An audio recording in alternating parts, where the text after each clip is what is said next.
Well, guys, it has started. Cannot see any of the apartments that were back there. Can't see any of them now. The roads, as you can see, getting snow on them. That's my little nice space for the little people. And that one always, the lights will flash and so forth on it. Always, even if the other ones don't, that one does. You're getting an odd snowflake. Oh yeah, look at that. The boot. Cool. So that's what we're dealing with right now. Wait and see what we get later. Hi guys, I'm back. See how fast you can stare at this. So we shall go on. See, this is it here. I did it in a different color so I could see. I'll put you guys over further. Okay. And here we go. The woman's name was Mona. She said no more until the bar closed. Tina, she called out softly. Tina. She motioned her over. I didn't want to say any more in front of them. I heard the laughter the first hour we were here. My husband didn't hear it. Joan and Bob heard it later that night, after our hike. I have to be honest, I'm glad we're in the lodge now. I'm nervous for you walking back alone. Mona, what do you think it is? I don't know, but it isn't the teens. What do you think? I found a video online, possibly from my cabin. It showed a walker. Tina looked directly at Mona. I've never heard that laugh. I'm sure that isn't it. We need to get together tomorrow. Tina agreed and gave her the phone number. Thomas came into the lobby. The three had a quick discussion. Thomas walked her to the cabin. He turned to leave. The laugh came clear as day through the woods. He suppressed the urge to shout out in anger. I'll be back soon, he promised. Call me when you reach the lodge, she requested. He did as asked. Drawing the drapes and blinds, being sure all was secure, Tina headed for bed. She could barely keep her eyes open. The last part of the evening had drained her. Once her head touched the pillow, she was asleep in seconds. A moment passed, 3 a.m. It began as previously. A slight movement of the door handle. It escalated quickly as the individual on the other side attempted entry. Tina slowly slipped out of her sleep. She sat straight up in bed, terrified to move. Her brain went over her return last night. She watched herself like a short film, checking and closing each window and looking at the covers. The only thing she had forgotten was to put the light on the deck. She pictured this fiend crouching, waiting for Thomas, the beady eyes peering inches above the seasoned wood, smelling for its next victim. She grabbed her phone. She hastily blurted out the situation. Thomas and the other two guards were on their way. You need to stay at the lodge. This isn't safe. What if it gets in? Worst scenario went through his mind. You can't stay here. Thomas implored her to leave. I can't. We'll never find out what this is, and why subject someone else to it? Her eyes begged for understanding. He scratched his head and rubbed his neck. He wasn't going to win. Keep the lights on.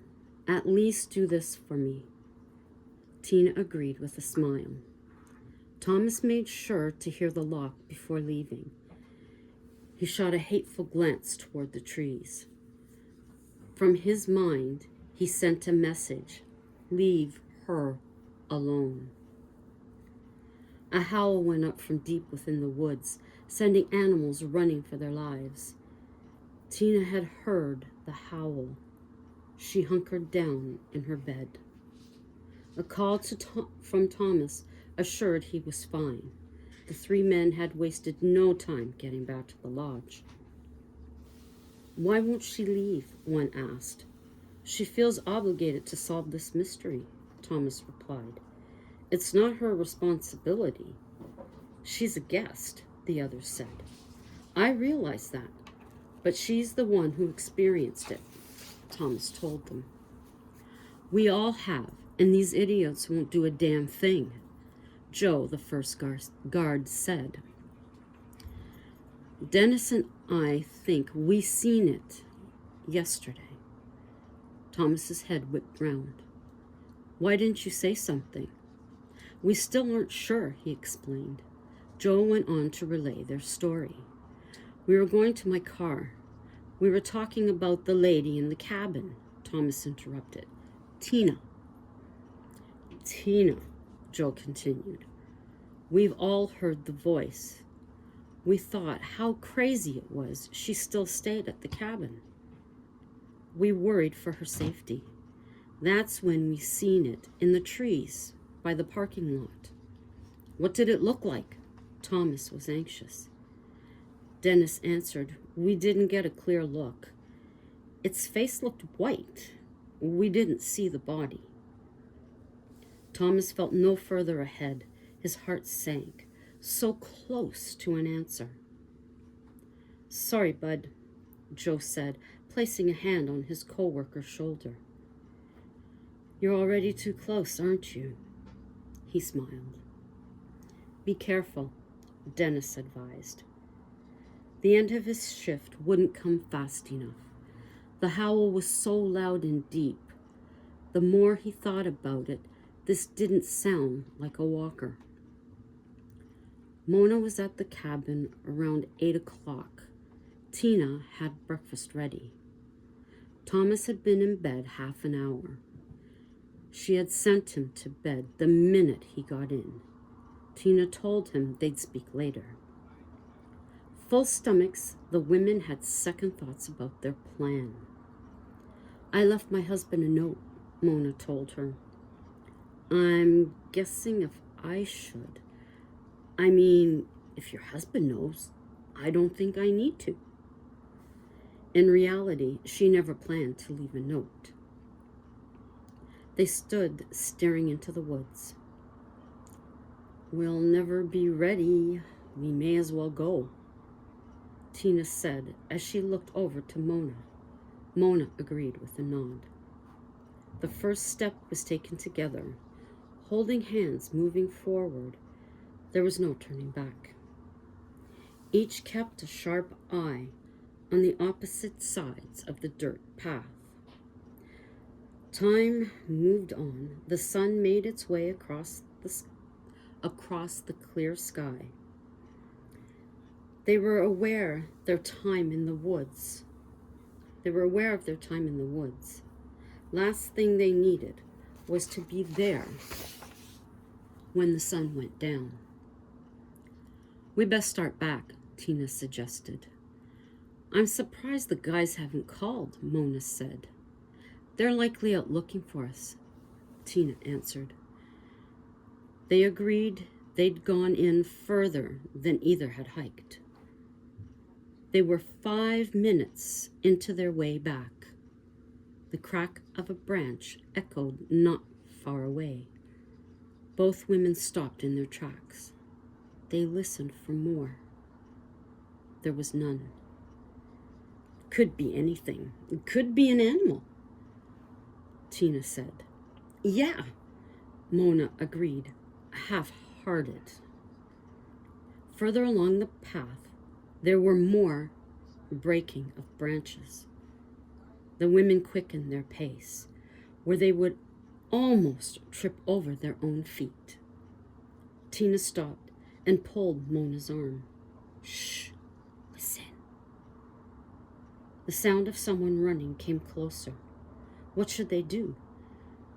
There was no outrunning this person. Maybe it's the teens. Maybe they've been wearing costumes. Maybe. Mona went silent. Sorry to scare you, ladies. Is this the way out? A thin man in hiking gear inquired. Yes, Tina replied. Do you mind if I join you?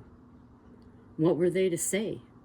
The three walked at a good clip towards the exit by her cabin. As they reached range, both women's phones went off. Before they could check their messages, the stranger shouted. He had gone over on his ankle. The women stepped back to assist him. There was a foul odor they hadn't noticed before. It was worse by the stranger. Living in the city, they were equally used to smelly people, cruel as it comes across. Can you put any weight on it? Tina asked. I think so, he responded, his voice slightly deeper. Mona looked over the stranger's head. Tina felt what Mona thought.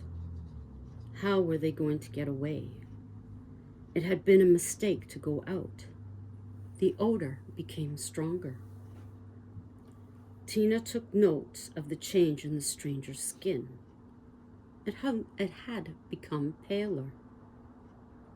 The depth of their mistake came truly to light.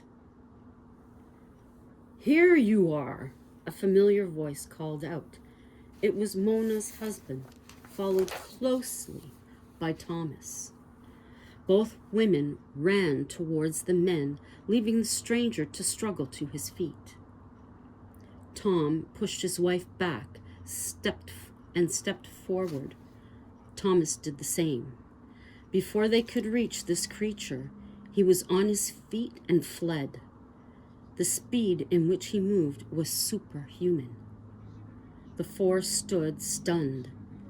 How close had the women been to death? Don't even do this again. I understand you want answers. I understand you want to solve this mystery. Thomas took a breath. He didn't finish his sentence. He looked normal when we seen him, Mona told her husband. The women relayed the meeting and time leading up to their finding him. Let's go, Thomas said, taking Tina's hand.